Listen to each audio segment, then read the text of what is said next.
Getting out of a chair is a task that we take for granted as we're younger and healthier and moving well. But if you've gotten weak as you've gotten older, you've had an injury, you've had surgery, this is a task that can actually be quite difficult, and if you're unable to do it appropriately, it can affect your quality of life. So here are a few tips to improve your ability to get out of the chair. So the first is, you gotta make sure you're at the front of the chair. It's really hard to get out of a chair, no matter who you are, if your body weight is not towards the front. It's pretty hard to initiate the movement from back here. So get to the front. The next thing is make sure you get your feet under you.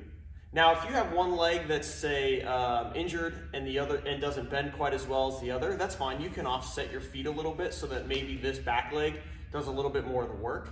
But ultimately, you need your feet under you so that you have more leverage. And lastly, this is probably the most important thing, is you've got to get your body weight over your feet prior to initiation of the movement. Again, it's pretty hard to get up from a chair with your body weight back. You need to initiate forward lean before the standing from the chair. So one of my cues to my patients who struggle with this is just to use a rocking technique. Get your body weight forward and then go.